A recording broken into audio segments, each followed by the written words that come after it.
Welcome. Today we've got Neona with us, and yeah, I'm just going to hand it over to you to introduce yourself and give a bit of a backstory on today's poem. Hi, Ricky. Thank you very much for having me. So, I wrote this poem a few months after I lost my grandmother, and that was in July 2023 when she died. I was very close with her. We had a very, very close relationship.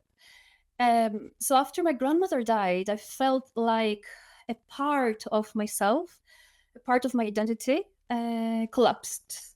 This is how it felt. It was really a very difficult experience and the first big loss in my life of that degree. And after my grandmother died, I a lot of childhood experiences coming up for me, like for processing, I suppose this is the best way I can describe it.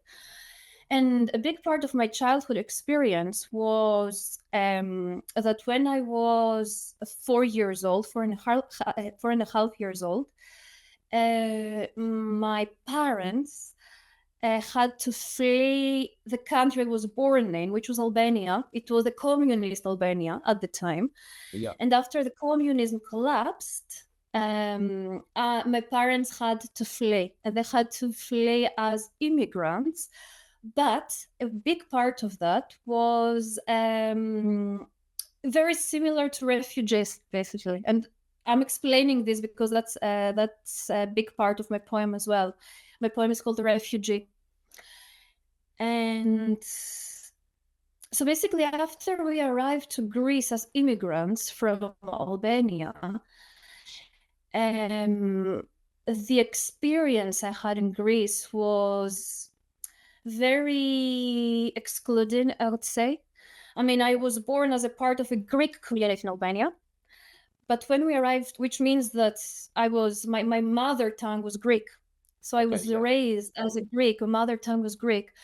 But when we arrived to Greece as immigrants, we were faced in the community, the small community we lived in, we were faced with racism, I would say, a lot of exclusion, it was hatred.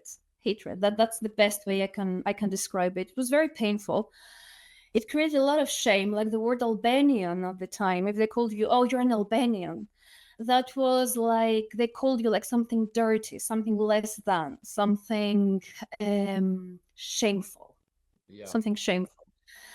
And that's the backstory of my poem. I don't know if I should read it just now. Yeah, thank you for sharing that with us, and yeah, I'm really looking forward to hearing it. Thank you.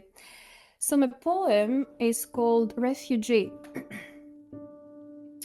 We, the damned of the earth. We, the exhausted. We, the poor, the illiterate, the guilty. We, who came to your door one wild morning with bloody feet and asked you for a piece of bread. We, the savages of the earth, the poets, the teachers, the lecturers, the saints and the martyrs. That deep in our eyes you looked with contempt, and then you peeled off our skin and turned it into expensive perfume to wear on a Sunday morning before you go to church.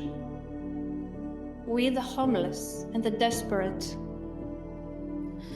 We who become a nightmare at nights and chase you through the eerie alleys of your mind. We.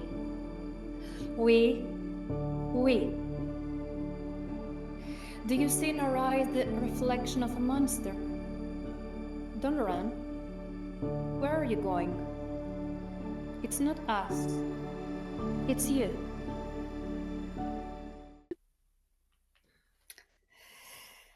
Thank you so much. I can really hear the pain in that, and how different you felt when you arrived in Greece, hoping to be welcomed in, but that didn't necessarily happen. Yes.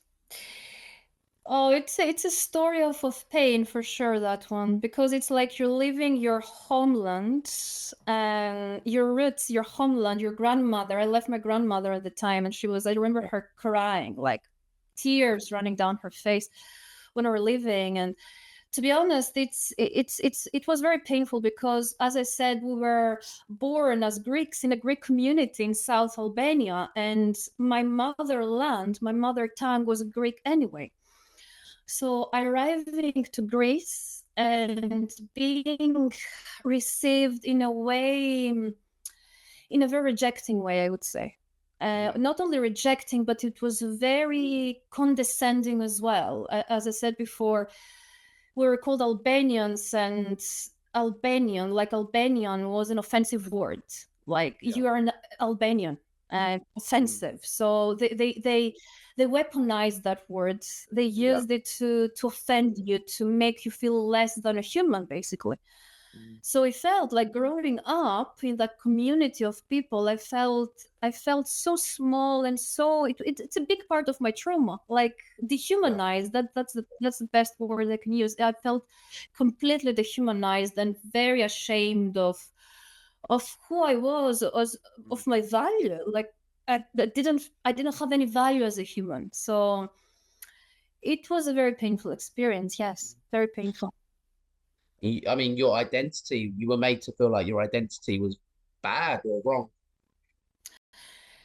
Yes, my identity was certainly, it was bad. It was something that was less of a human, for sure, when I was growing up. And it was like the adjustment, generally speaking, was very difficult, because there was a lot of, like, my parents arrived with nothing, and they created a good life for us. But we had nothing in the start, like, so it was a very difficult adjustment, the new space, a new community that was in many ways hostile, a difficult adjustment to school, because I went to school straight after we arrived to that village. So it was not very good. It was not very good, for sure. It was traumatic in many ways, I would say. And it has defined me as a human, because even now I feel, sometimes part of me feels, oh, I don't belong anywhere, because the two countries that were supposed to love me and perhaps accept me, no one of those countries accepted me, Albania or Greece. So I was somewhere in the middle. So it felt like, who am I? That's a big question for me. Who am I in this world? And you're based in Edinburgh now, I Yes. think. And Yes. I hope that there's a sense of belonging for you now. How is it for you now in Edinburgh? Well, it's much better, for sure. Yeah.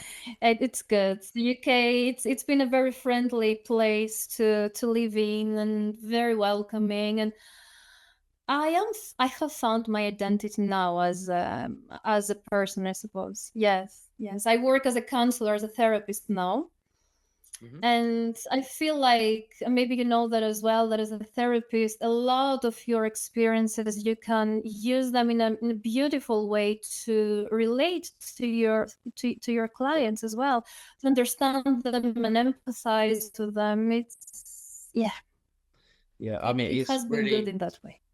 it's really inspiring to hear how you've took those vulnerable experiences of pain and feeling like you don't belong, and use them to grow and to help others. So thank you for that, and thank you Yes. for sharing your vulnerability with us today as well, with your poem and in our conversation. It's been an absolute pleasure having you on, Neona. Thank you so much, and it's been a pleasure for me too. Thank you so much for the space. You're welcome.